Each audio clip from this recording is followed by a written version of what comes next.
Okay, welcome to the October 3rd edition. Am I broadcasting? Am I broadcasting? Are we live? Live? Yes. Welcome to the October 3rd edition of our questions and answers live stream. There probably won't be anyone that gets on here to ask any questions, so I'm going to go through emails and answer a few of those. This live stream may look weird or choppy. I'm sending an actual HD a little under 720p, but it's still HD frame sizes to YouTube, and encoding that, sending an anamorphic frame and broadcasting that live.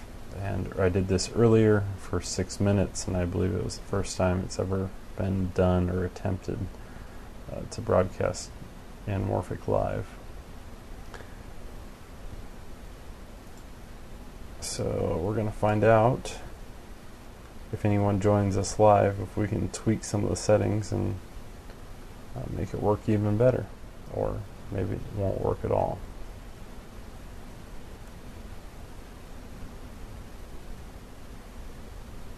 Going into that, while we're still waiting for someone to come in, actually probably no one will come and visit, because of, if you look, before I'd get random people coming in, and plus it was broadcast to subscribers that you were live, but for some reason that doesn't seem to work anymore.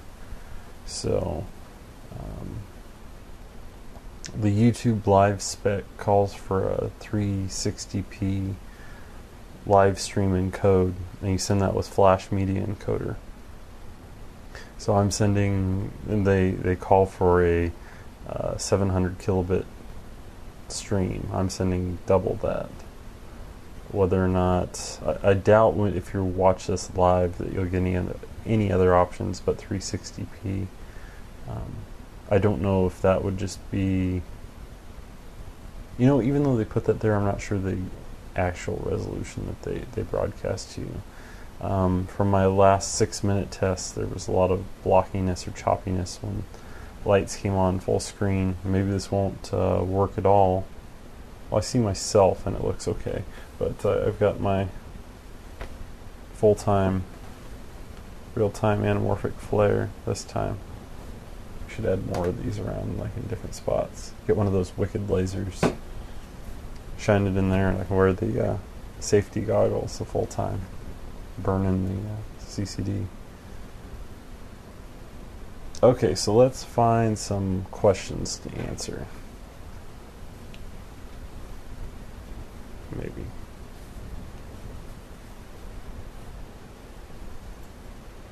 Exciting stuff, I know.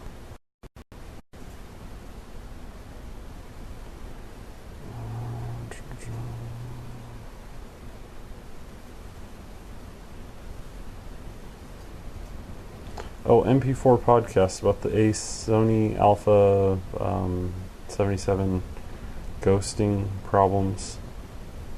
I wasn't sure. You know what? In that video, it was German, so it was hard to sit and watch. But I haven't heard a whole lot about that camera. I can tell you some of the things in the GH2 hacking world that are happening with sample qualities. I got some email from a guy today saying that the hack didn't improve the quality. The quality of the GH2 is great as it is, and the hack didn't help him at all. So I thought that was a little bit crazy. It was crazy.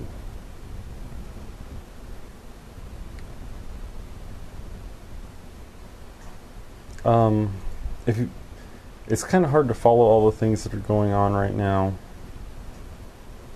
with the GH2 hacking scene, but there is, Driftwood seems to be coming up with a lot of different patches, and before he did his 132.3 GOP, I did my 132 GOP, and I think his is different. I didn't really look at his, but I am testing his 176 megabit GOP1 settings right now, and from what I can tell,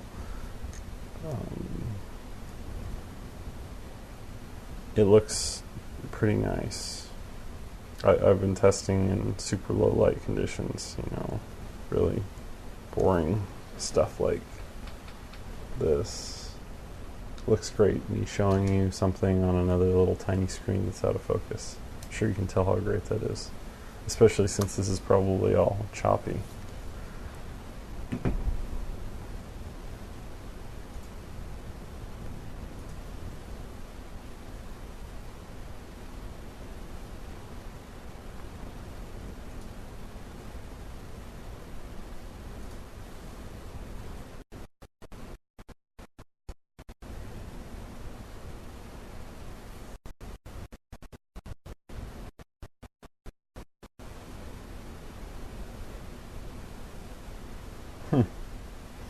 I think that these things, the live now on YouTube Live, when you go to the live page, it shows who's live now. And I know I've complained about this like the past 2 or 3 times, but you know, they put on things. If you look, there's like the Dodge Journey, and I think that's just like a looping advertisement.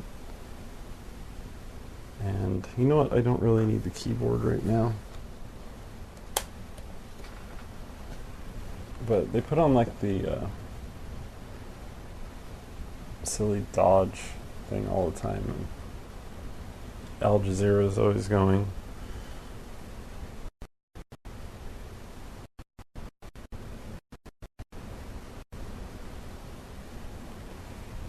You know what? I didn't really think this through, but how hard it is. I'm gonna check and see if we have any more people watching. Nope.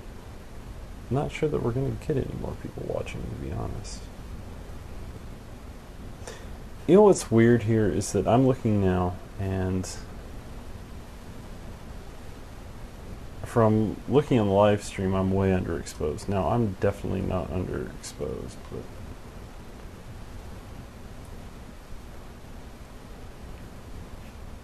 the other thing would say differently. Brighter now, but here, let's bring in both lights. I don't have the big light on, the big backlight that I usually did, because it's really annoying to have on very, very hot. But we basically have 2 lights on this to make it look pretty. Oh wow, now that's in the frame, and I don't see that.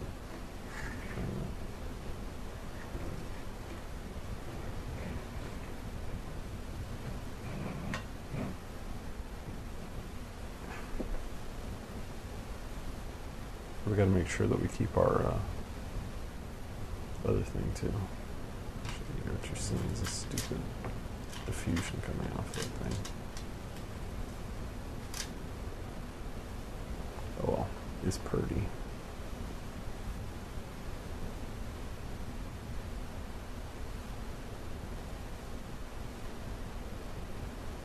I wonder what happens. Okay. If I post a bolt, and since this is my second channel, I don't really have that many subscribers. I'm going to type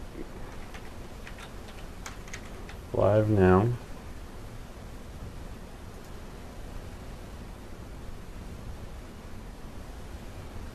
And I realize this is the middle of the night for most of you, but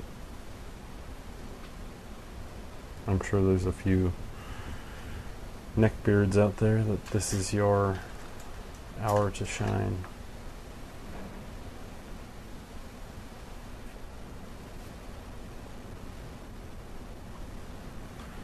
Okay, we'll go back to questions while waiting, since we're not having... These chats used to be, even if I did them on the fly, they used to be pretty rambunctious. Either at least with the trolls.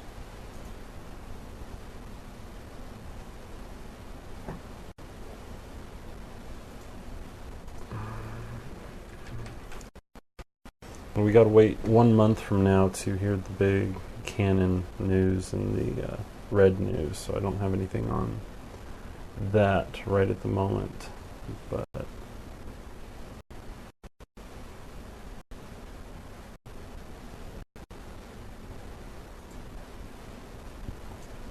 for those watching later, if you're wondering what I'm doing, this is Splash Top, an Asus transformer. So instead of having the big screen on and flickering and annoying, especially if people send me to... I've got an excellent question that I just got today without going through other questions. Um, someone wants to know about low light shooting with the GH1. Which patch would you recommend for low light conditions? The best overall patch for the GH1, the Hack GH1, is L Powell's 75 megabit all-around patch. And why I would say use that one over the other one, over the 100, is that it still allows you to shoot 60p slow motion in 720, and the quality difference between the two isn't big enough that you'd really notice the difference. Actually, you know what? I think that's worse. Go and off like that. Not sure which one ended up being better. Diffusion.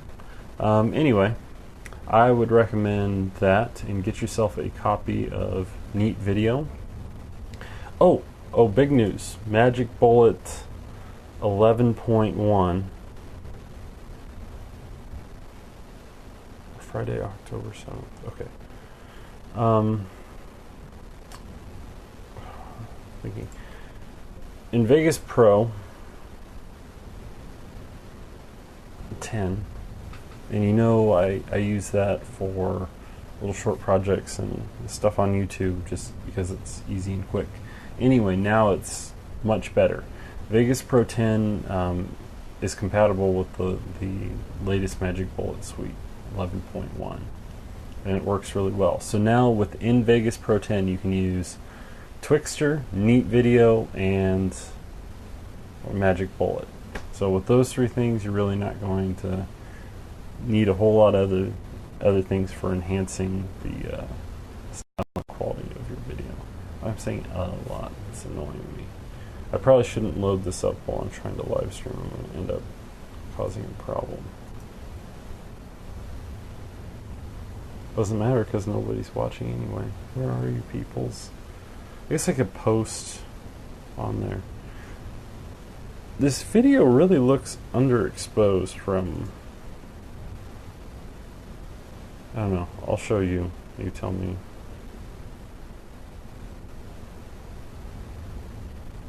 Actually, that looks choppy. Well, I don't know if that's splash top choppy or it's choppy from... I don't know. But it's the right aspect ratio, which is good. But as you can see here, it's darker than what you see. And what I see being recorded is like maybe a stop and a half brighter than what you see. So I'm not quite sure that makes sense. But you can tell that this is darker than what you see. So in a way, you're seeing the truth that it is. It'd be funny if this is all really choppy and it really doesn't matter. Now I'm locked up with a stupid look on my face. I wonder if I'm actually locked up or... See, this is the problem when I don't have people to look in here and live comment, and then I probably have people watching that will just turn this off. So I've answered one useful thing. Let's find other useful things to answer. Black Cloudish. That was the guy who said the hack actually made his GH2 worse. So, Meanie Louse 26 wanted me to post the 176 megabit INI link for the settings I was using. And of course that was crashing. Maybe I did post it on my website at eyepatchfilms.com. I haven't updated that in a while.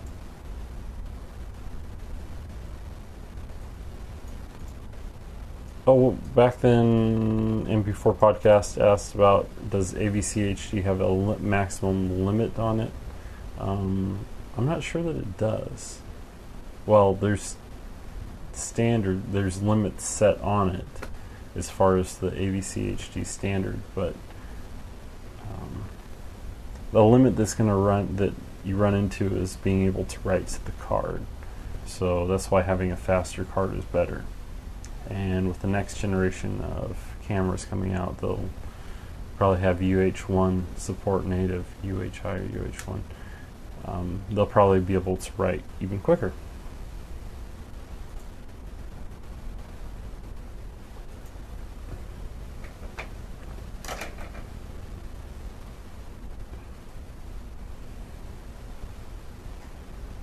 Am I going to test the A77?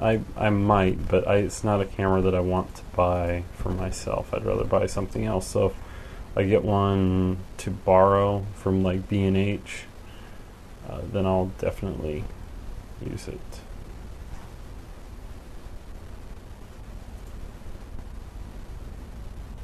Okay, back to the other channel comments. Now I can't even get into emails.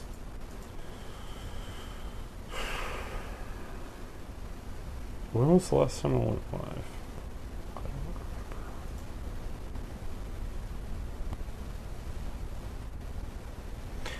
Questions about the LA7200. Obviously I'm using it on this video, but about the matte block setup. If you come in here at some point or watch this, then I can answer those. I'm still just talking to myself, even after 20 minutes. I might try going longer, but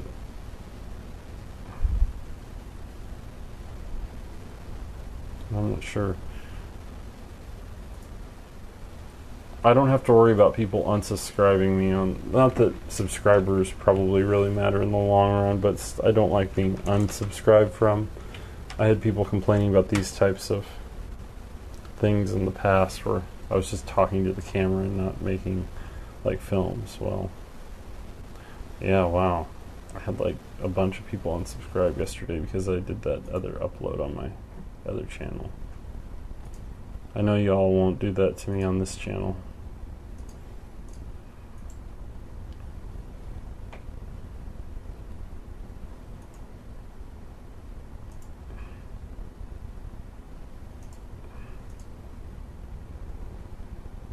I'm really surprised though that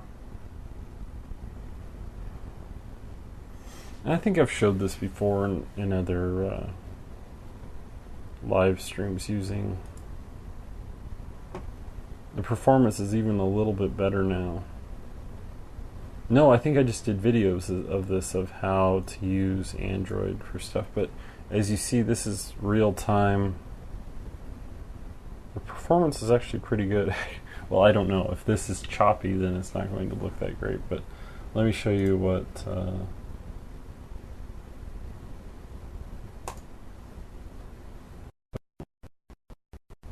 I don't think the computer's happy running Vegas and coding at the same time. I think it's time to build another computer.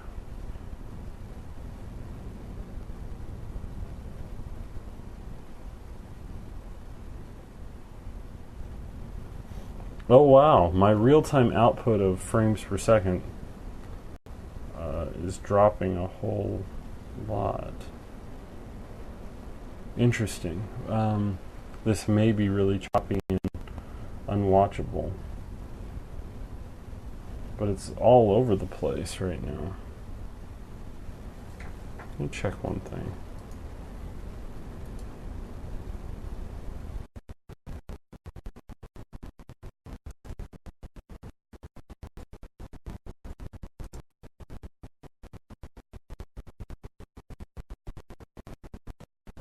I see the Splash Top is using a lot of CPU time to do that. Let's try something. I'm going to kill Splash Top.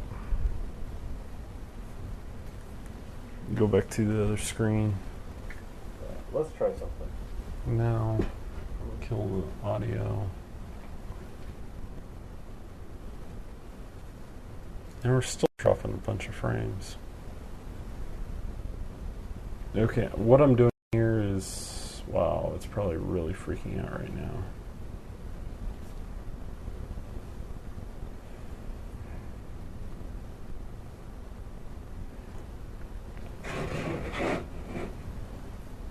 Okay, what you should look at is over here And I don't think you'd be able to see it, but as we'll try.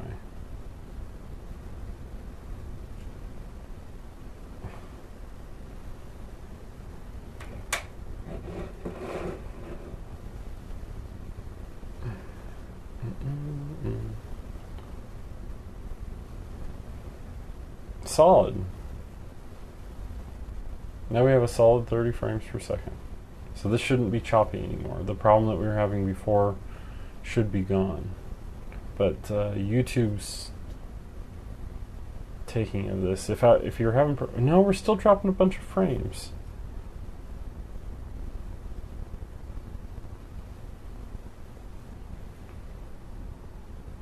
Okay, we're gonna come back over here.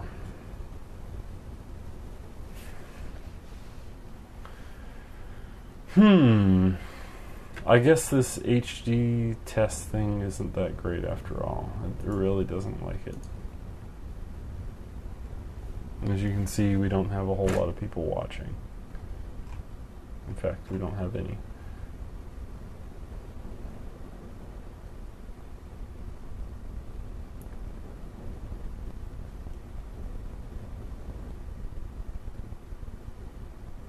Yeah, this whole time I've been broadcasting this for 24 minutes and I've dropped 31,000 frames. I can't change the encoding while we're live. This is the interface for Flash Media Encoder. Boy, that looked terrible when I did that. Anyway.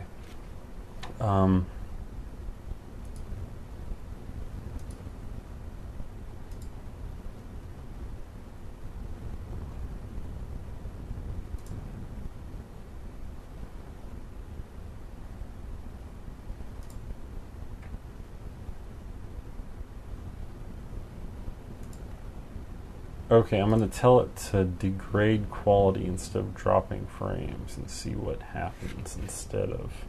We're still dropping a ton of frames. I'm not quite sure what the issue is. I'm watching the bitrate hover that's going out to YouTube, and the bitrate's half of what I normally stream out, which is odd. Typically, I can get a solid, progressive 30 frames per second out. I do that because it doesn't accept, the Flash Media Live doesn't accept 24, otherwise I would do it in 24, and then there's a whole lot less bandwidth to deal with. But again, like I said, this is a test. No one has done this before. No one's ever live streamed anamorphic, so it could be an issue where HD anamorphic. I've done the standard def, and it's worked. Well, let's talk about some other topics then, since we don't have anything else going on and nobody's commenting on the live stream yet.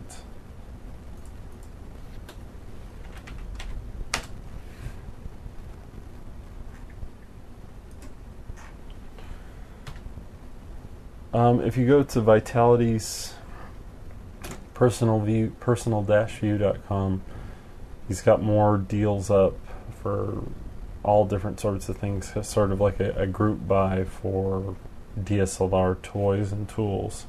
So if you're looking for a Wandland rig or stuff like that, you can see that. I don't need to turn it anymore. I think you can see that. You can see it at personalview.com.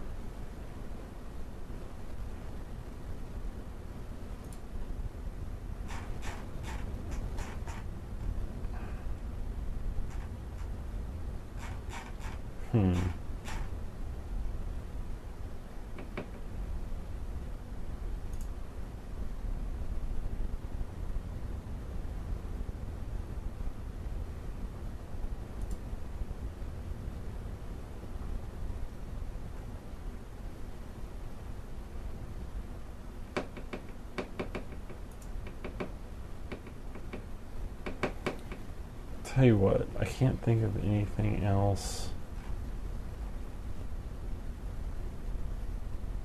to talk about in terms of I'll look at rumors. Why not look at rumors? Someone's probably sitting and watching this afterwards, so let's discuss. Red Rock Micro released their EF2. Where's an EF lens? I don't have one. Let's go. Well, here's an EF lens. They released their EF to 4/3 adapter. So this is a Starbucks modified EF lens. No, actually, this is an EFS lens. So, what the Red Rock, it's a EF to 4/3 mount, and what it does is it has a little electronic connector that talks to the Canon mount, which you see these little guys right here, and it goes in between the two.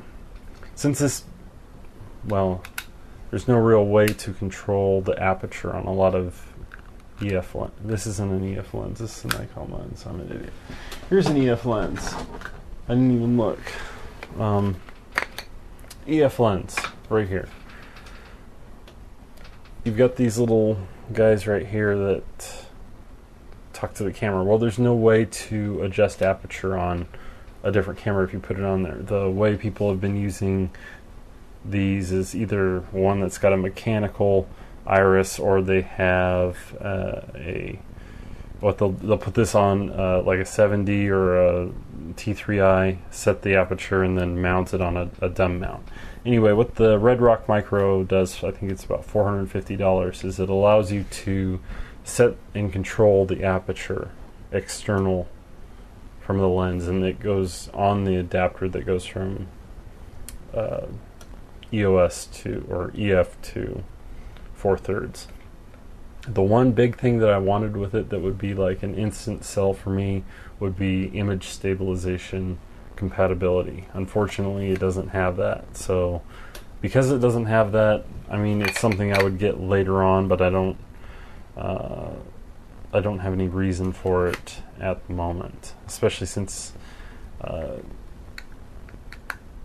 for a lot of EF lenses with stabilization, I would want to be able to use that stabilization with the camera. So maybe if it was a little cheaper, I would, but it really needs the ability to add stabilization, I think. I'm sure that everything that Red Rock builds is excellent and high quality, so I'm sure there's no problem with that. I just need that IS capability.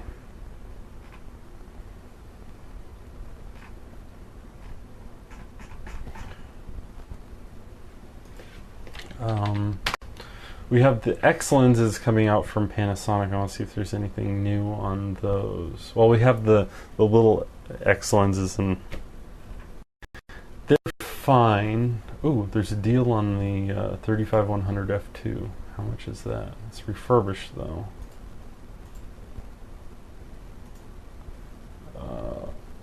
Only $2,100. Wow, what a great deal. I'll get one right away. Maybe if I have 10,000 people watching this live stream right now.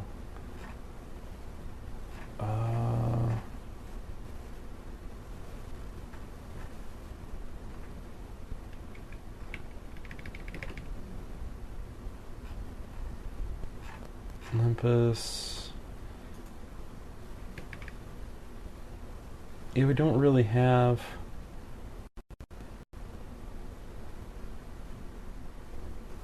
That's cool. Spotting scope. I'm on 4/3 rumors right now looking for. Oh, there won't be a GH3 this year, probably. Well, I don't take these things as fact, but that sort of makes sense because it's a little early for a GH3. Nikon rumors.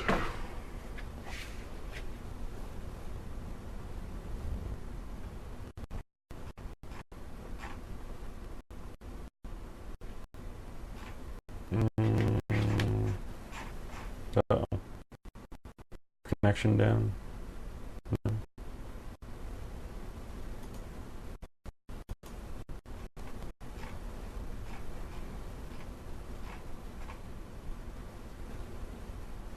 Nikon 1 tests. I still haven't seen one of those, play with one of those, but I'm not hugely excited about the Nikon 1. I talked about that on video before. We need some new cameras to come out for something exciting. I think our next big exciting event day is going to be November 3rd. Holy cow, we just got a viewer. Hello, viewer. You are live, and you're like the first person in 30 minutes.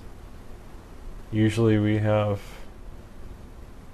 a good, very many people watching live, but I don't know if you're going to help or not. Actually, I don't think we're getting any better. See CPU usage? You can see that from there. It isn't pretty. Maybe I'm CPU bound by encoding this live and sending it live. Maybe the problem isn't with YouTube. Maybe the problem's with too slow of a computer. That would be kind of sad. I can see my stream now and it looks okay. It's choppy, but this is the only the second HD anamorphic stream sent to YouTube Live. And we've been talking about different camera things and complaining, but now that we actually have a viewer, we can... Oh, hey! Now I see your comment.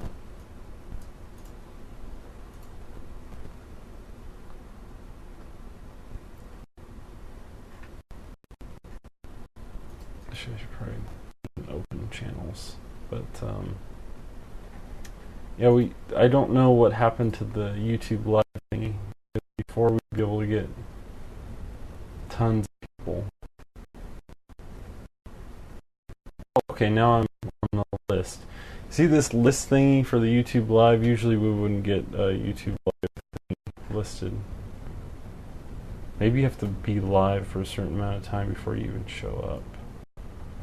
All the rest is spam. I think we finally took out Dodge, so I'm happy we killed Dodge.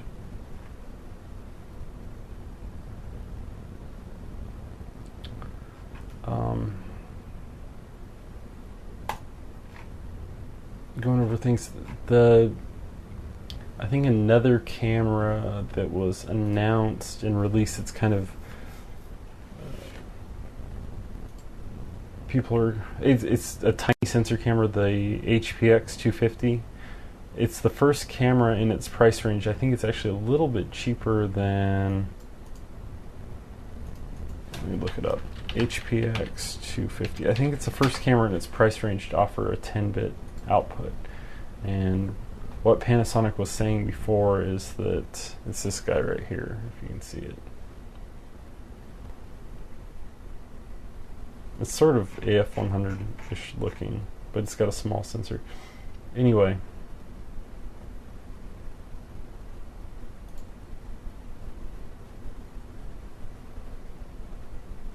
it's the first camera in its price range to do 10-bit out. So now there's no more excuses for other cameras like the AF100 and the little cameras like the GH2 to not have that capability.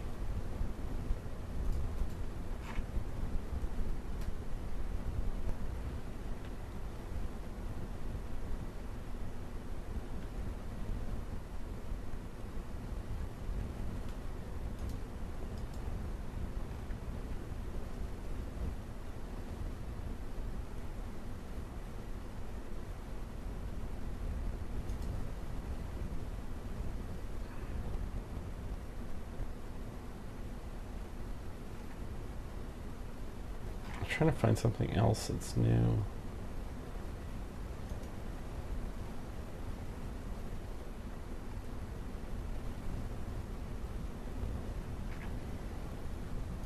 Something I've wanted to find out about is how the Burger BIRGR, how that Canon to 4/3 mount is coming along, but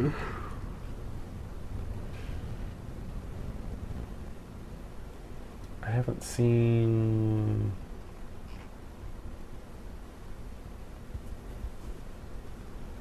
if it does IS or not. Right before you came on, we were talking about how the other mount doesn't do IS. That's kind of a problem. At least for $450 for a little lens adapter. I don't have anything to grab.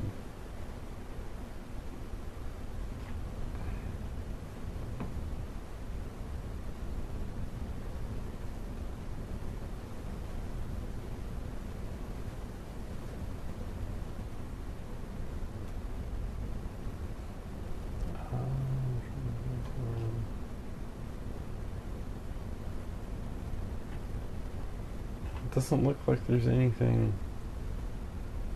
Okay, so the burger mount, I guess there hasn't been any updates. I saw people talking about it, so I figured there was something going on.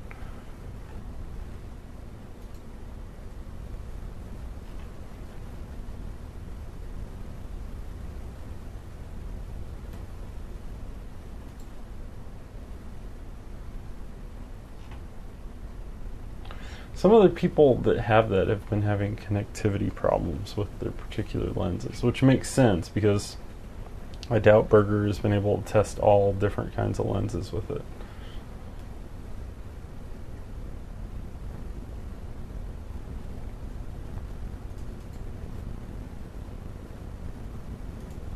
I need a new topic.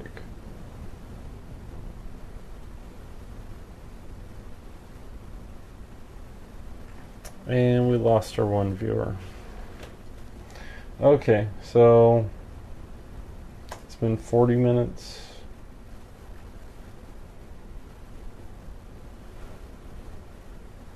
It just ain't live and kicking like it used to be. But we are listed. Oh wait. No, we're not. That's interesting. Maybe the live people around for doing different things.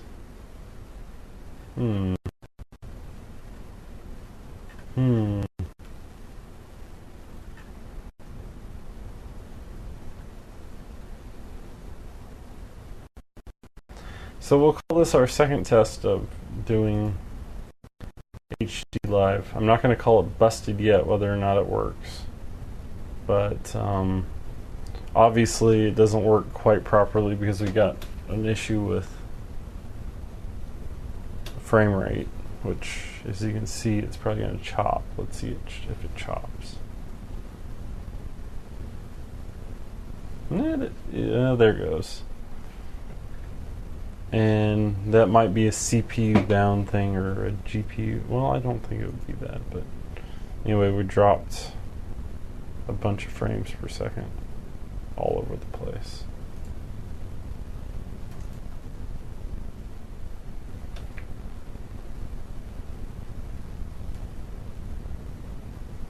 I wish I could play music. If I could play music, then things would be better. There's like, because I probably have like one of the best collections of any Morricone stuff ever.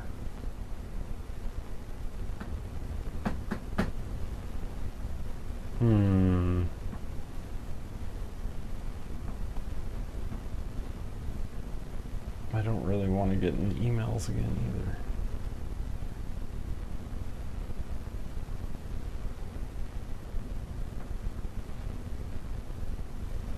Isn't as much fun as it used to be. There's no people. And adjust lights. Ooh, boy, that's fun.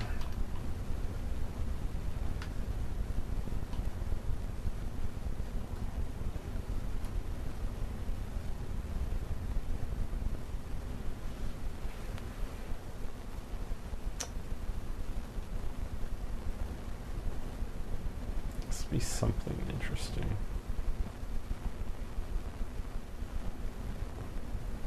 Anybody know what the gotta check market watch really quick.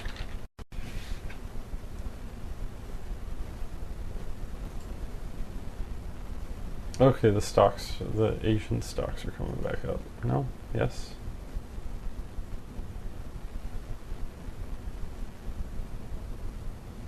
Nikkei index is only down 2%, so that's not even a story.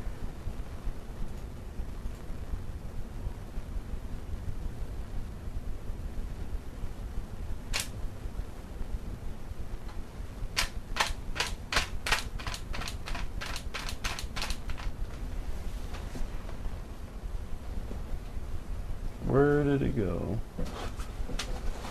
It's time to bring the Gipper back from the dead.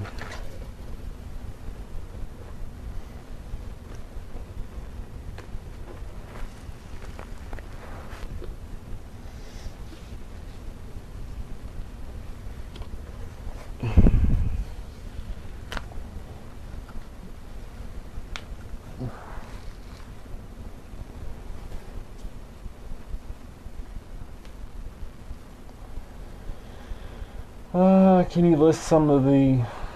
Oh, you came back. You left and then you came back. Yes, I can. Maybe I should list them out without... I'll put them in text since I'm inaudible.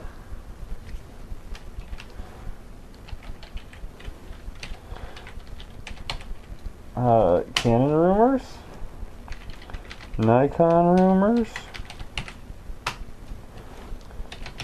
EOS HG 4LF.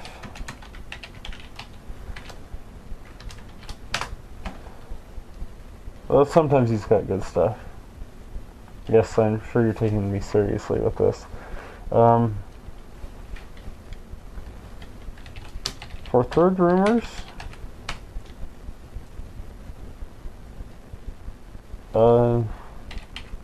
DVX user, Red user, who else? I know I'm missing something important now. Oh, Philip Bloom from time to time. In fact, we can check on him now and see what he's doing.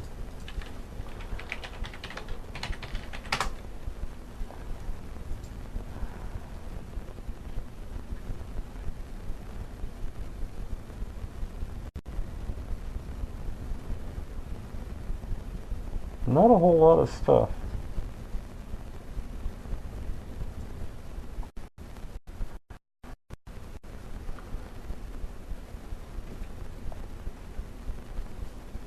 I can't figure out how to make this mask. Ugh. Ugh.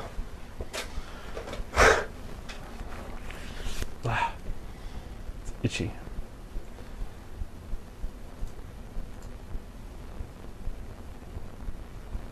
Who else do I check? Sometimes Twitter has some stuff, updates from, but usually that's, I find it on one of those sites if there's something big coming out. Sometimes you'll even get camera stuff from Engadget first. Now people see like these at least now anything that gets commented, these comments get saved, and I used to get hundreds in the previous live streams, so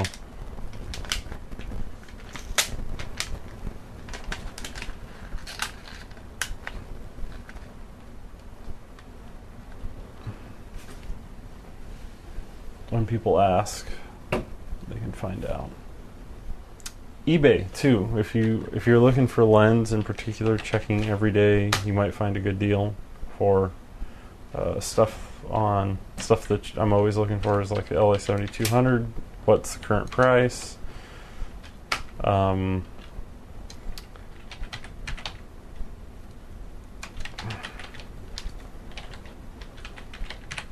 For ISO anamorphics, see if there's a good deal on them, particularly the 36 or 42 or the 52. Any one of those are all, there might be some kind of hot deal.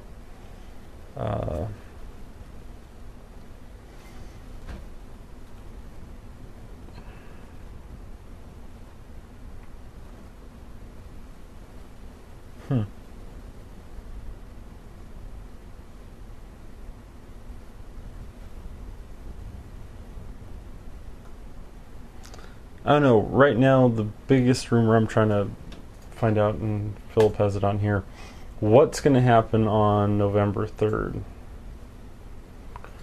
November 3rd, you got the big Canon announcement thing, which might not be an announcement. It might just be that uh,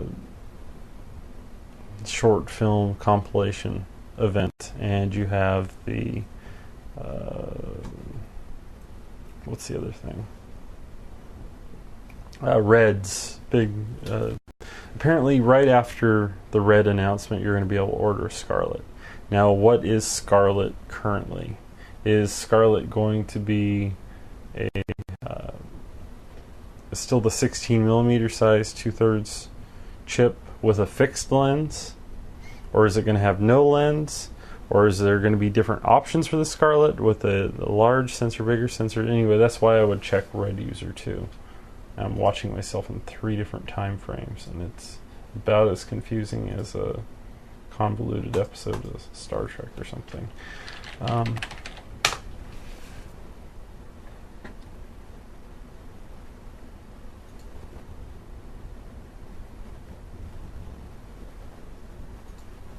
Oh, Cinema 5D is another good source for rumors.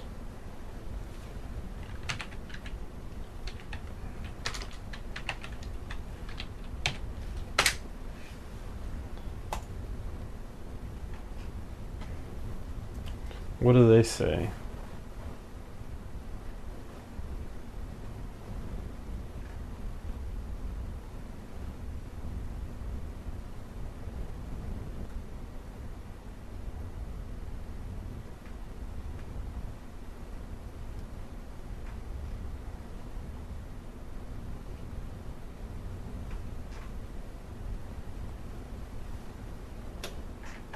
They don't say anything.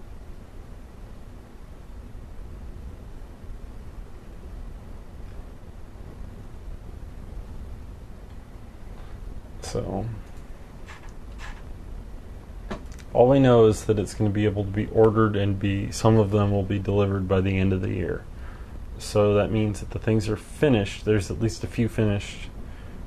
For those that don't know, when the Red one originally came out, it took like 8 people to assemble it.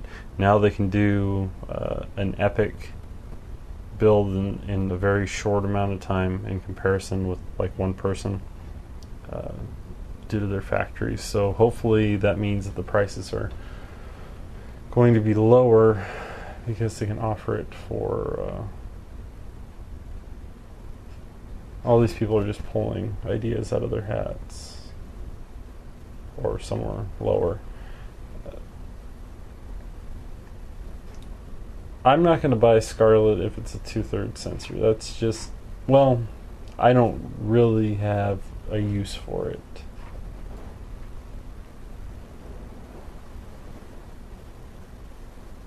It'd be about 3000 by 1620 pixels, which won't give you. It'll give you a nice interpolated 1080p, but it's not going to be huge amounts above other cameras. It'll be a fantastic uncompressed picture. No doubt the Scarlet will have a fantastic picture that'll be better than any DSLR. It's just, if you use a regular lens on it, it's going to be super telephoto. It's going to be, you couldn't use any old DSLR lens without turning it into a telescope.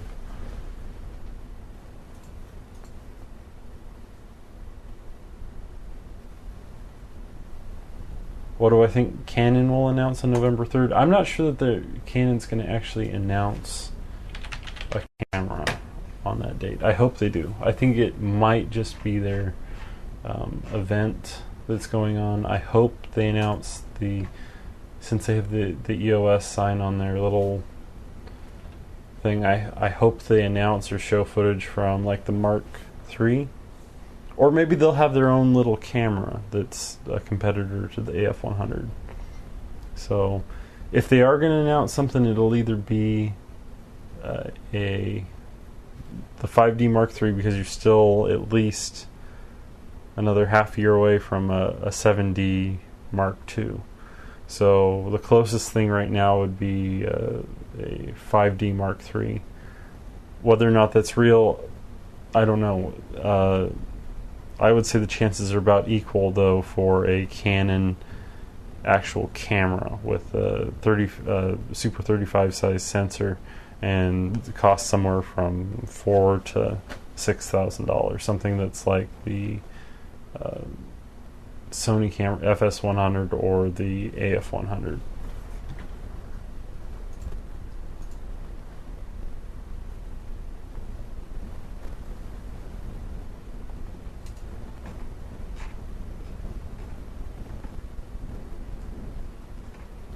There really hasn't been any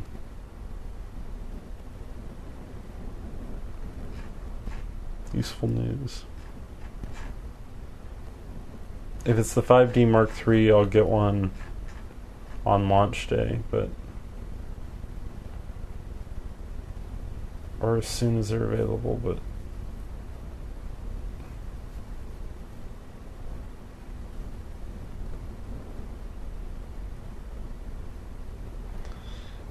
I know there's the other rumor of like a 6D or something, or a 3D, like a lower end one, or maybe they'll separate markets, just one for video, one for... It doesn't make sense that they just make a video DSLR, like a 3D with a full-size frame sensor. You know, maybe they could, like a lower end one, sort of like the Digital Rebel of full frame sensors, just for video. I suppose that could happen. It's... I guess at this point, there's less known about that than what Red's going to announce.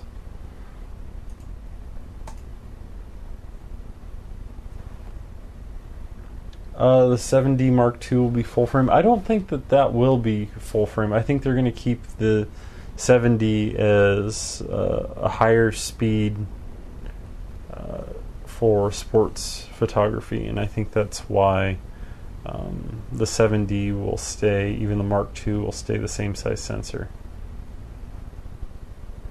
and that it'll just be higher frames per second on how many full resolution pictures it can take. Maybe you'll see things like a dual slot, dual card slots.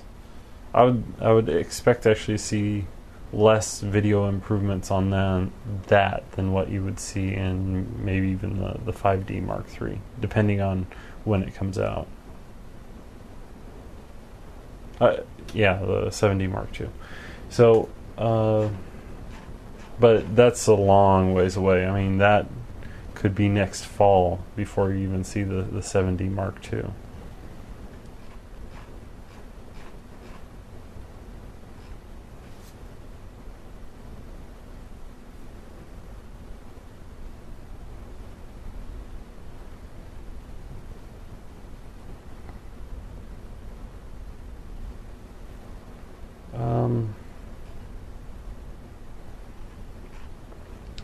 If anything, here's one thing that Canon could really improve on.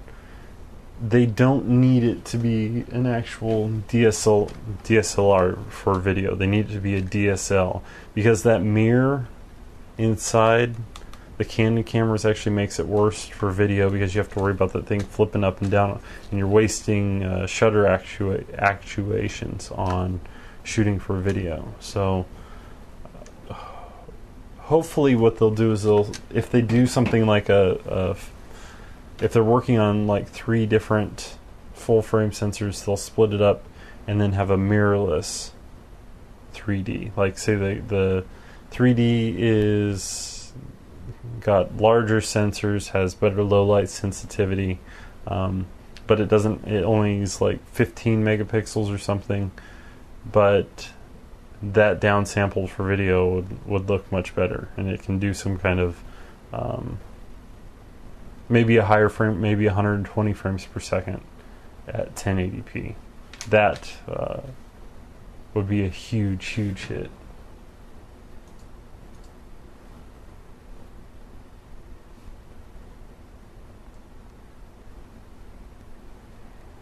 Oh, the Zacuto web series, I forgot about that.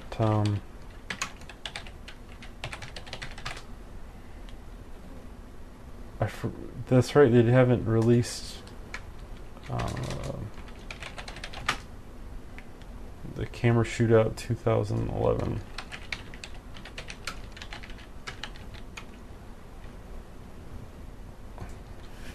thought the third one was supposed to be out by now. Oh, episode 3.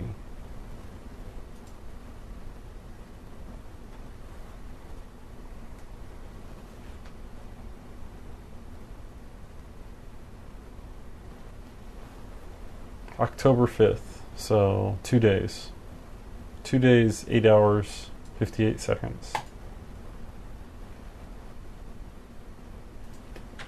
Those wanting, I'll have to cut it. I'll take the title off, and people can go there, hear that we're talking about it.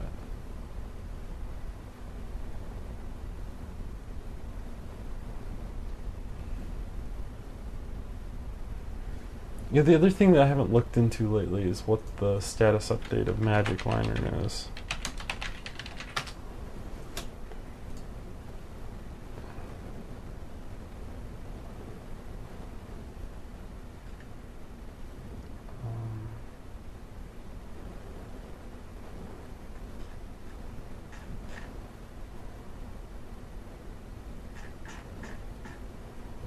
Some guy was arguing with me the other day saying that it worked on the 7D, and I knew that hadn't happened, otherwise it would have been big news, but wasn't sure what the latest update on Magic Lantern was.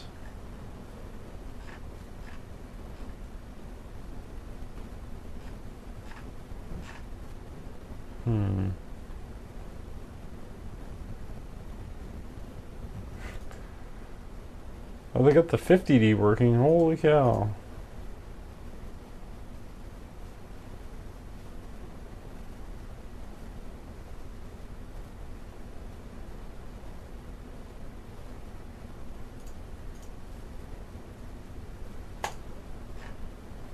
As far as other...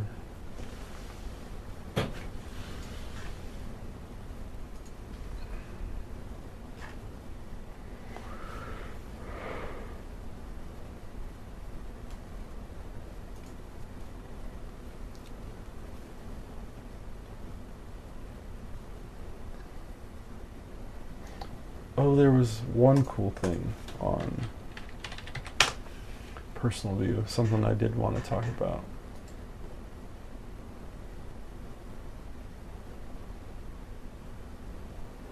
The Tascam IXZ. Now, if you can see this thing, and I'm going to put a link to where Vitality's talking to it.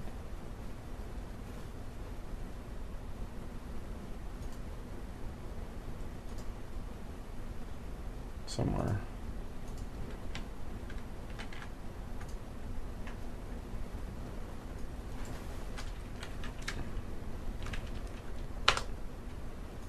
Oh, that won't work. Do I have any rigs for DSLRs? Personally, I don't. If I need to use one, I'll use Akira's, but I'm not a huge fan of a lot of them, as they're kind of... I'm not really a huge fan of the build of a lot of them. And then they, depending on what I'm doing, if I'm out with a rig, then it makes the camera bigger, and then a bigger hassle if I'm using, I don't know. I forget which one Akira has, but when I need to use it, I steal his. But I'm not a super huge fan of the way that it's all put together. It doesn't seem like a great rig for $500 or $600. The problem that ends up being with these things is, let's go to Zacuto. I'll look at theirs. He doesn't have a Zacuto. His is a different one, but I know theirs are like the highest priced ones.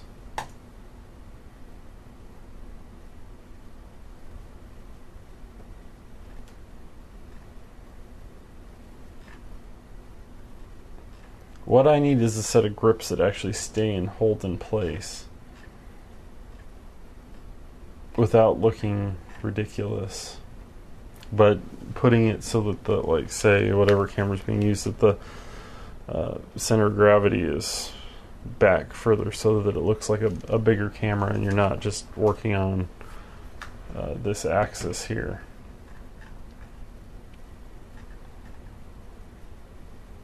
Like the handheld grip ones, that doesn't do anything for me. If I need that, I'll just use a cheapo L bracket. Or let me get out my good old L bracket.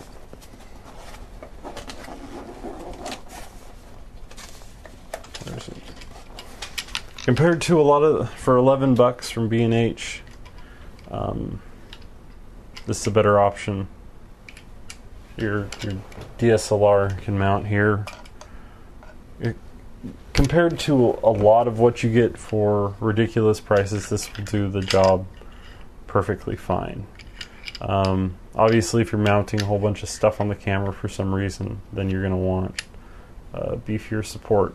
And if you're going to want the camera further out, even with this stupid thing, I can do the whole, and I have done the whole shotgun mount thing, and it works just as well. But you know, hand grip thingy. But I'm not really a fan of that. I can't give you a good idea of what I think is the best in terms of rigs.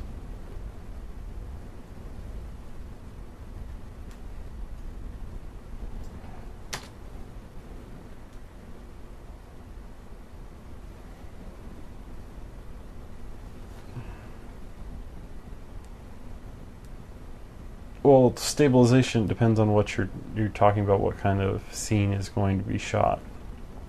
In what kind of avenue is it going? You put a tripod on a dolly and move the camera like that. But I'm trying to think of a good way to there are only certain things that when you have a full rigged out camera that it's really good for. And when you have the camera like that, if you're shooting in a place in you're outdoors and you don't have a permit, expect to get stopped by the police and being asked to provide a permit. If you do have a permit, then I expect that you have more of a budget, so you become in this mid-budget battle area where if you're shooting scenes that need a Steadicam type look, a lot of the times it's better to find an actual Steadicam operator that can come in and shoot that scene for you and bring in their own rig and do it like that. If you're just out in the wild, something like this will work as well. And we'll give you that, Jason Bourne. I see your comment now. I'm trying to think of what else. Over email.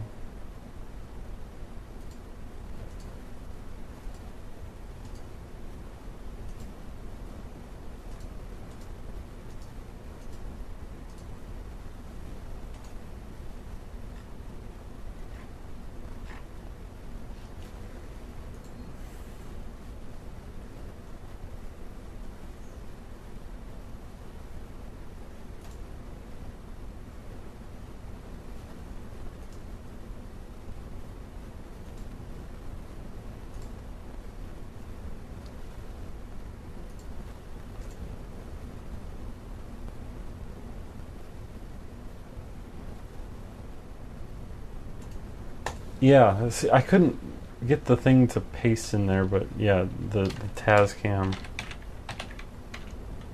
IXE. That would be great for any kind of hot shoe mount on your camera.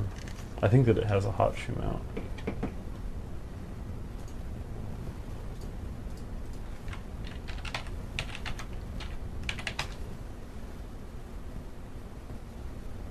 And it's cheap. I don't know the quality now of it, so I need to test it. No, it doesn't have a hot shoe mount. Well, and you can real-time monitor what's coming out of it, because if you look, bring it over here. If you look, it's got a headphone mount on the front, headphone jack on the front, so you could actually mounting that thing is going to be the pain.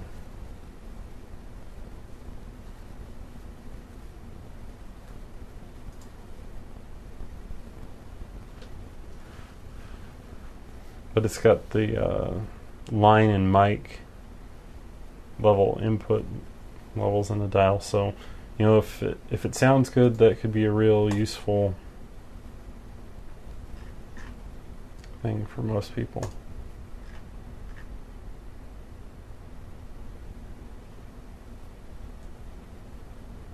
And it provides phantom power as well, so.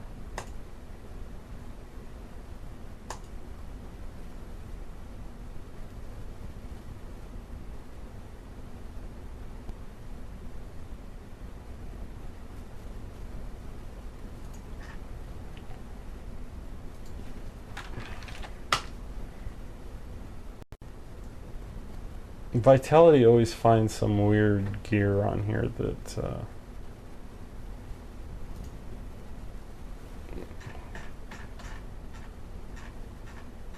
he's got on like a group deal on these Wandland rigs, and looking at them, it looks like, well, they might have. I'm trying to look at the price. $590, and it becomes a whole erector set of camera equipment. Akira's sort of looks like that, whatever brand his is, I can't remember it now. And there are certain times where it's really useful and really helpful. I'll tell you something else that can be used with these things, and I just thought of this the other day and I haven't dug it out. If you have an old VHS camera, like a 1980s VHS camera, what they have usually is some kind of a tripod socket mount, and they will have a shoulder pad. Now sometimes you can get ones that you unscrew it and the shoulder pad and that whole assembly comes off. Well, you could attach that to this and have that shoulder pad. If you're looking for a cheap, really cheap way to have a balance of the shoulder pad, you could do that and find some old 80s VHS camera that has that.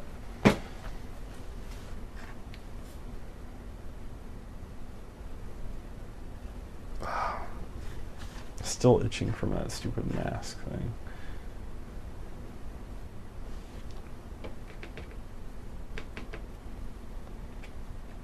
What other stuff does he have on here?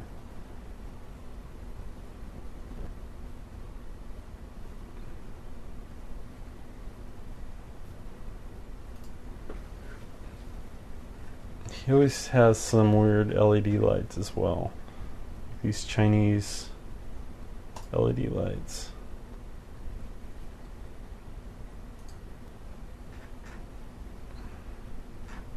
Like what I'm using here, usually I use the big other light here, and I've got an diffused LED light. This is not a horrible option. This is a LED. Wow, that's a cool looking flare effect. This is an LED like desk lamp, but it has 92% color rating, or over 90%, and they have them at, what's it, Lowe's?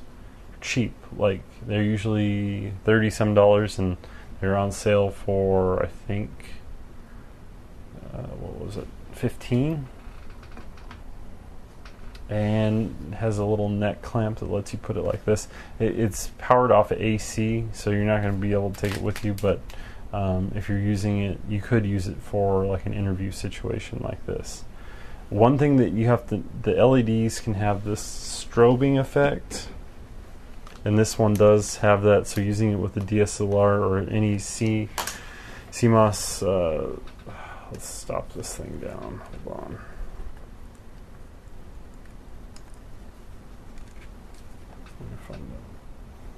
Well,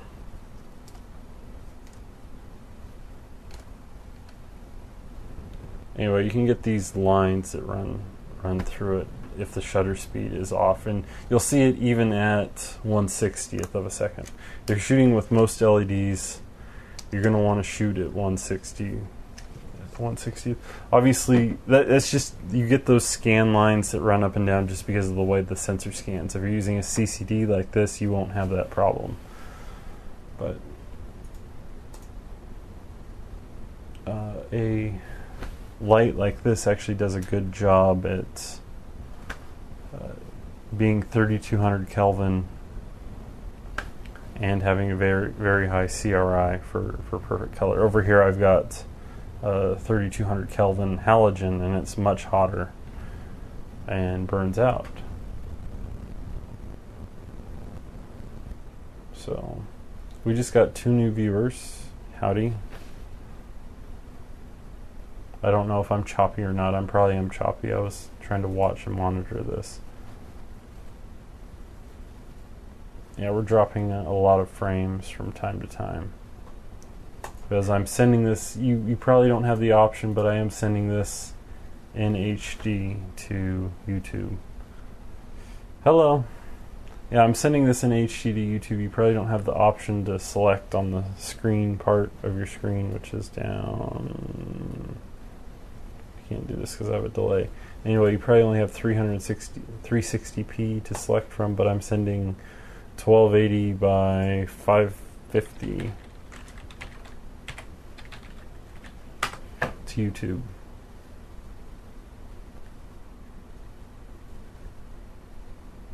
And when this encodes, it saves that. But when I'm doing that, I don't know if it's, I think it's because my CPU isn't fast enough to encode it, which is odd, but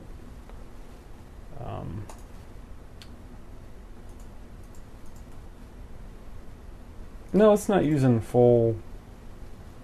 Not sure it looks like it.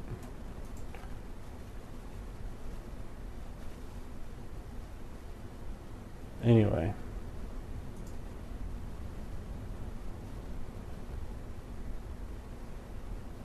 It sort of stays stable. But YouTube is saving this and it saves it in HD. Am I streaming on the GH2? No, I'm streaming on the DVX with the Anamorphic adapter. If this ends up working, then I can, what I'm going to do is build another machine for streaming and then stream out live HDMI via Blackmagic card. And then I can do live streaming from this with my little DIY AC adapter.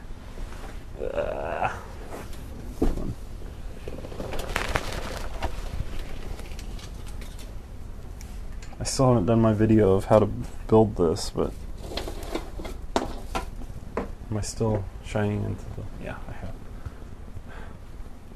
This.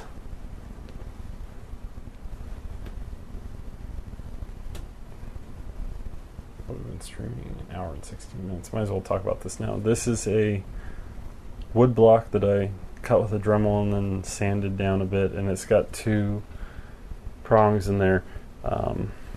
And an adapter from Radio Shack. So essentially, if you have a DC adapter, and this works for any camera that you can build these for, it works on Canon cameras as well. You build your own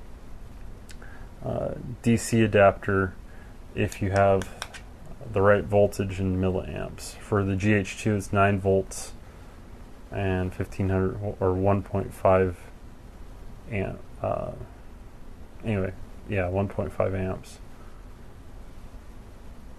You can build it for free, but essentially the only thing you have to make sure with any of these cameras is that you don't reverse the polarity, otherwise you're going to explode the camera. And I've used this for hours with the GH2 and it works. But all that it is, when you get down to how it looks, you see it's a wood block and it's been dremeled out, and I accidentally ran to the wrong side first, but yeah, that's hot glue in there holding it all together.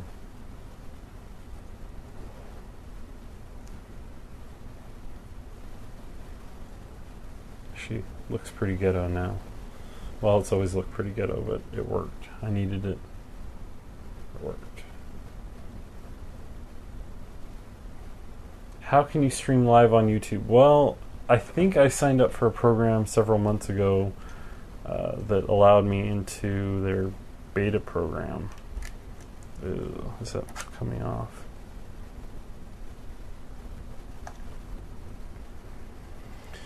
Yeah. So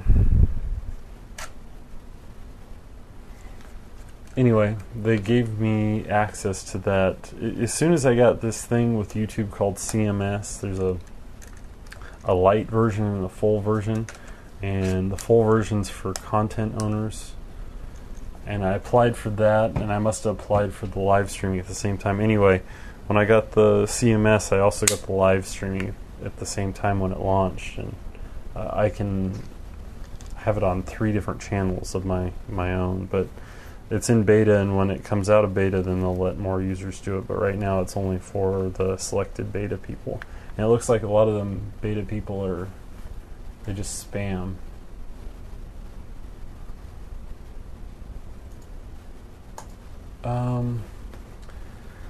What is pull down and how does it affect me? I use a GH13 in trying to get some stable settings. You shouldn't have any pull down with your... okay. There's, on the GH1, I'm not going to get out my GH1, but I have a GH1 and it's hacked. The settings that I would recommend with using with the class 10 card only, I've got a bunch of cards that work perfectly fine. A lot of the cheap class 10 cards, like the PNY cards, you can see the PNY class 10, those work fine. You go for the L. Powell 24p native 75 megabit patch. I don't remember the name of it. Anyway, with that patch, it allows you to not have to worry about pull down. Pull down basically sends an interlaced file. When you record it, it interlaces the file, and then you have to pull out the progressive footage. And it's a huge pain. So I recommend using the patch without that. There's no reason to use the unless you have only slow cards, there's no reason to use the non-native 24p mode. I'll find a link to it and I'll send it. Let me find it.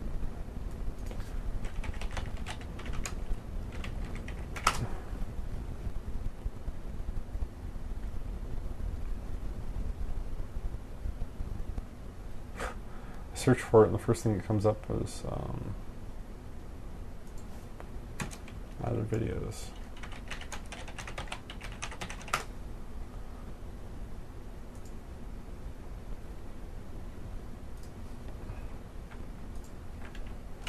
I don't know if it'll let me. You know what? I might have to put this in the description. I'll see if it lets me do that. Nope, it doesn't let me do that now.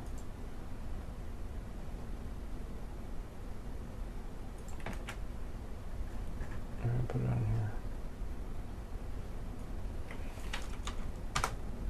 Nope. You'll have to search DVX user if you don't have that particular patch. Let me see if I can edit it on the other side.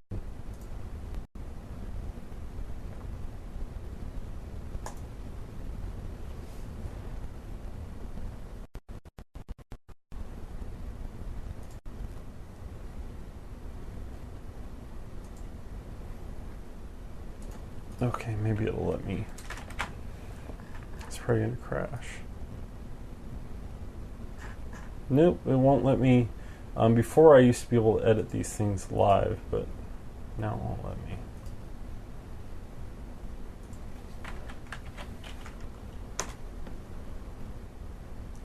Okay, the way that the hack works on the card is what you're doing is you're modifying the files of the firmware. So when you install the hack, it stays.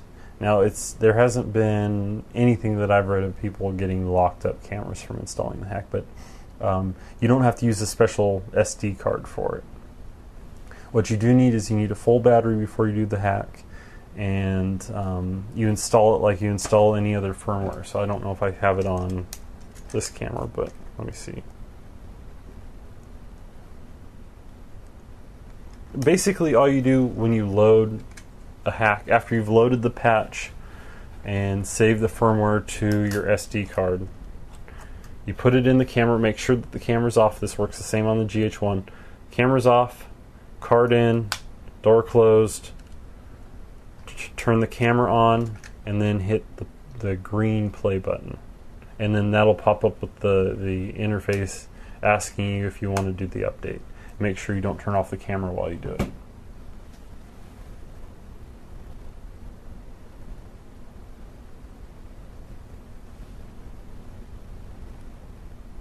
But no, it won't go away.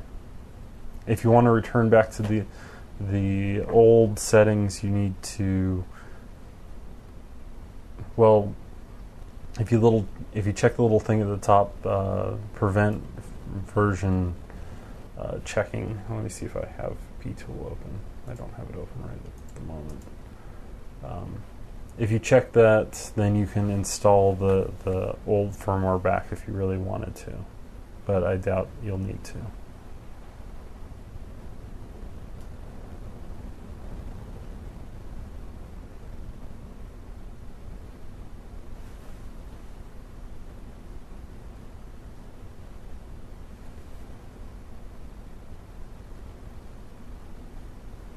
But the only thing to make sure is just use the middle of the road class 10 cards. High-end class 6 cards will probably work as well, but if you have middle of the road class 10 cards, then you'll definitely won't have any issues. I've recorded and I haven't had issues with spanning or problems with spanning either. So recorded hours at a time.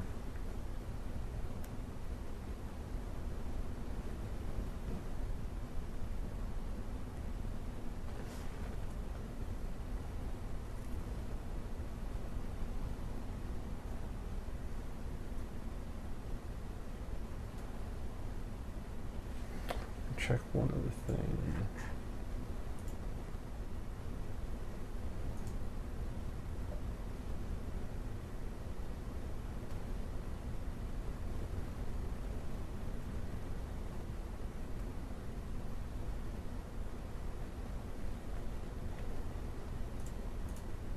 Okay, we're there. Yeah, the SanDisk Extreme is a good idea for future-proofing yourself if you want it. It's not a bad option. Look for a sale on it. At least you'll know that what other cameras you get in the future it'll work for as well, with the GH3 or whatever comes along before or after that.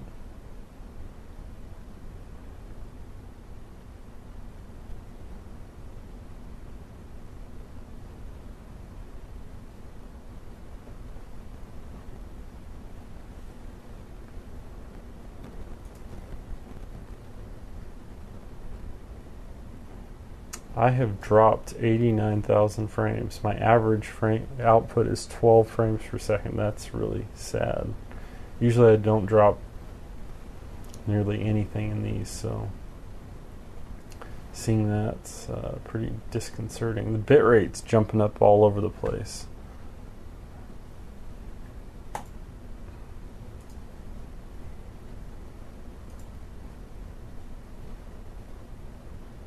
How does the GH2 compare to the GH1 low light? I have a video on here. I've tested that pretty extensively. What happens with the GH1, the darker it gets, you start getting...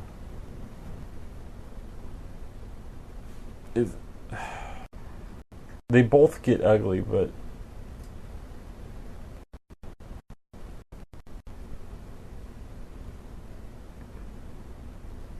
I'm going to load up my video. If you go to the...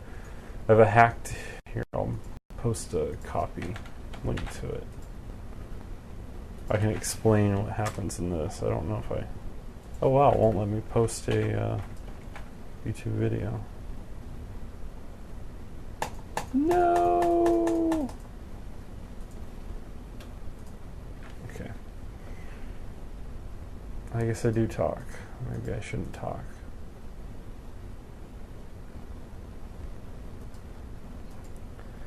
The GH2 gets more green, but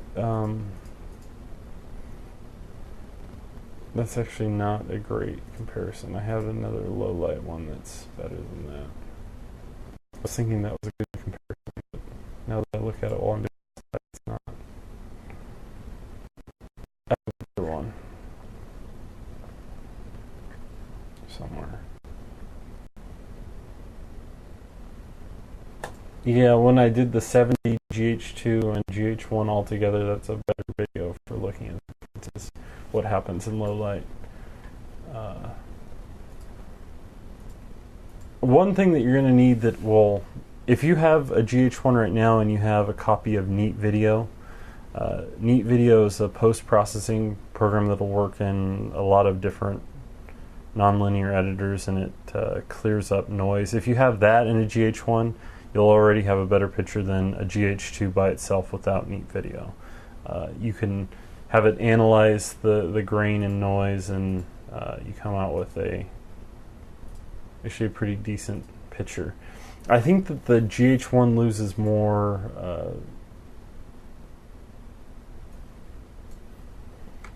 its dynamic range the higher in ISO it gets, but you're talking about those lines in it, like the green lines. There isn't, the only way to really avoid that is to either have a faster lens or have something in the scene that's brighter, and that affects FPN is what it's called, but you're talking about the striping lines. Yeah, the GH2 doesn't have that. The GH2 actually has a weird line that appears from time to time, but yeah, the FPN noise, you need to have one thing. Say if it's completely dark, as long as you have one thing that's over, or one little light in the scene, will fix it. Like even this little light right here, if I had that on in low light and it was hitting the camera somewhere, that would improve, and those lines would be less likely to show up. They show up a lot on a gray wall, like say here, gray wall, and if something's underexposed, those will show up. Sometimes it's hard to see on the little screen, but if you boost the ISO, you might actually get less of that. But this works the same as the GH1, but the little, well, on the GH1 you got a plus and minus. No matter what time of day or what type of scene that you're shooting, you want to get close to nominal exposure as possible. So getting close to zero, plus and minus zero, a perfect exposure or a little bit above, will help you avoid that those lines on the GH1.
I wonder if I change a couple of settings here, what will happen.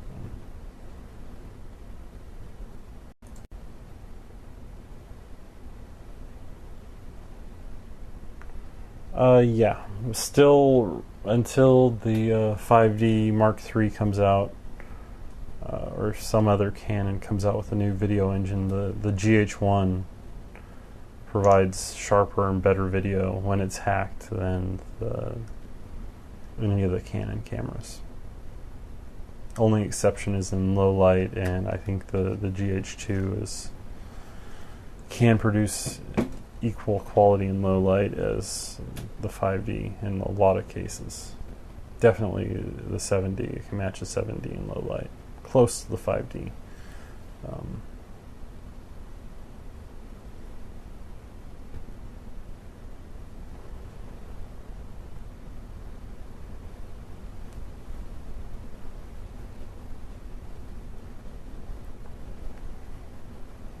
But all those different, depending on what you have, I mean, it could take a very long time to master one of those cameras. So if you have one of them, a 550D, or whoever's watching this, I mean, they've been used on TV, and you can see the results there, and so you can get a lot better results than maybe you think it can get with just some practice. I mean, there are some cameras that they've made movies with that are worse than T2i. So, like, what was it? 28 Days Later was shot on a DVX 100. Anything that you shoot with on the something even as low as a T2i can be better than that, depending on what lights and lenses that you use. Well, lenses are not even that big of a deal. You can shoot on a cheapo lens and still get excellent quality.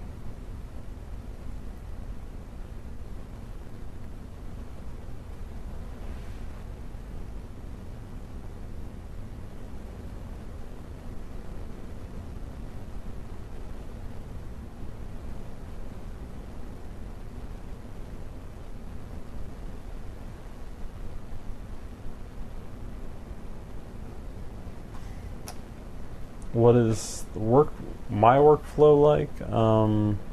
Depends on the camera. If it's with a Canon camera, then it needs to be transcoded because it doesn't edit very well.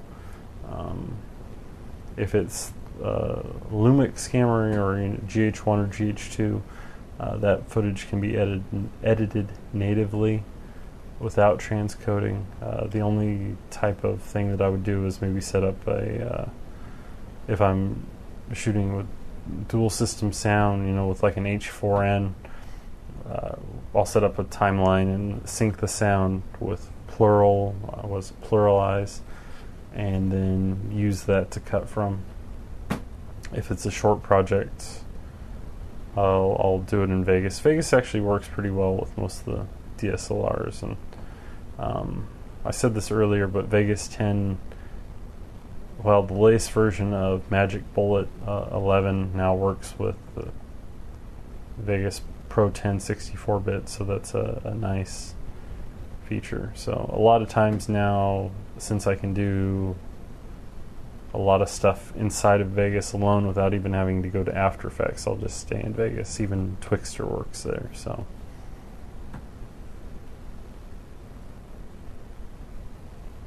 edit, and then output used to be to DVDs, but I haven't burned a DVD in years, so usually send to someone over the web and code, and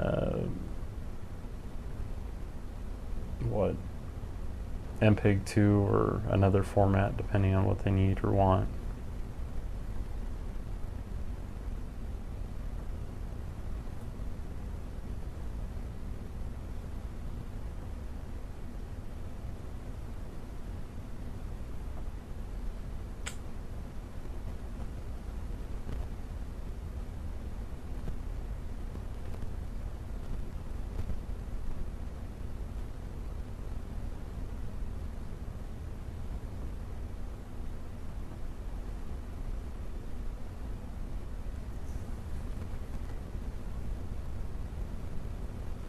I have Premiere Pro. I haven't been using that for... I've played with it, but it may be the case depending on what card you have. I've never found a friendly way to edit native Canon footage, but that's always cineformed for the Canon footage. But I haven't had a problem even with the hacked footage of it being an issue where I can't edit it. It always plays, even to push to high bit rates. The just dumping and dropping the file, at least in Vegas, works fine, and it works fine in After Effects. So maybe Premiere's different, but it could be video card support as well. I have on my laptop using NVIDIA card, then maybe it's hardware accelerated, whereas on another card it might not be.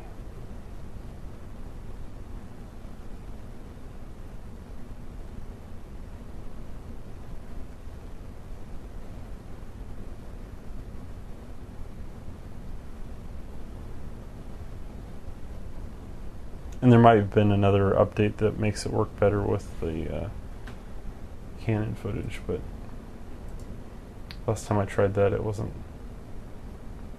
fun. So I'll just commented on that.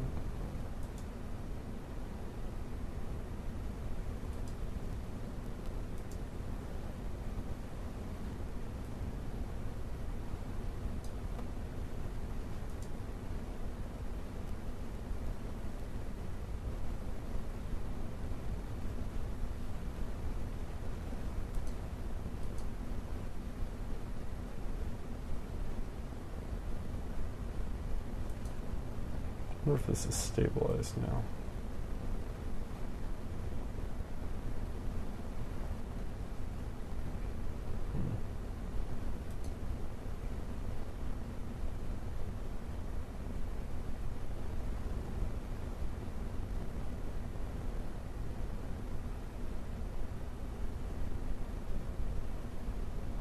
Yep, directly from Vegas. You can do the same in code in Premiere though.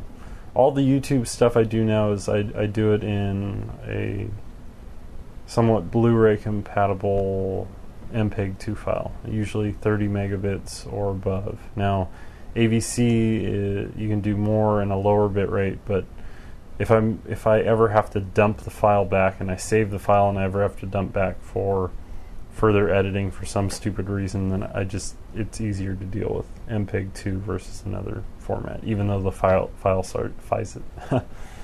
sizes are a lot larger.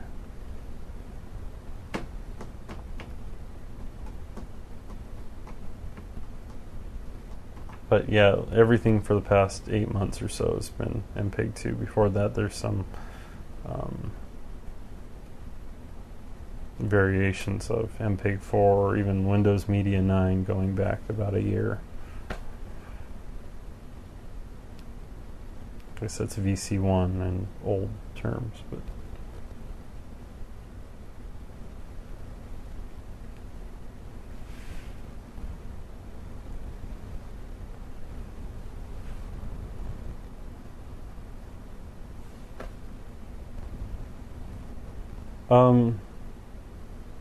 yeah, H.264 is better supported in Adobe software and certainly in Apple software. It doesn't work as well in Vegas, but it does work. I just don't like re-editing H.264 and dealing with it again.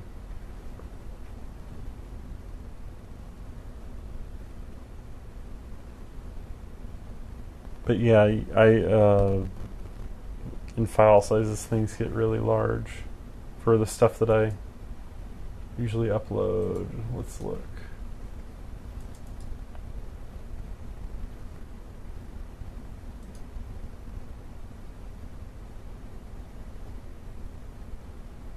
The stuff that I upload is probably around 250 megabytes per minute. So it's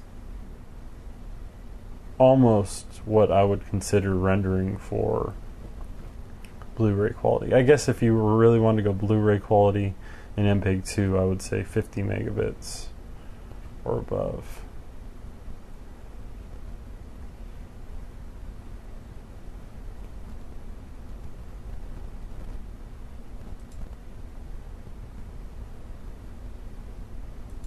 It does waste a lot of space. So I'm just doing one pass encoding as well.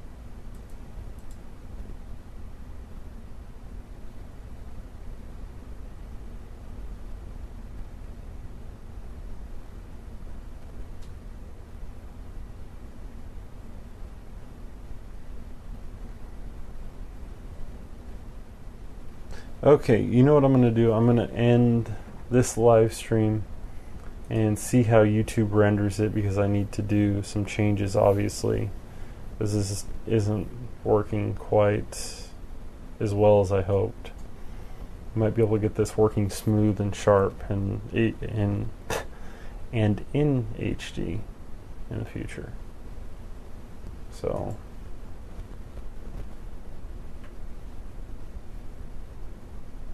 I try to answer questions in these, so if there's more questions later from anyone watching the re-recording, or if you live viewers have questions, you can leave them and answer that. I'll probably be doing some unlisted tests to see if I can get the quality any better. The goal is to do this, but then do it on a green screen sort of stage, so I can be in different places or pop up different things at different times.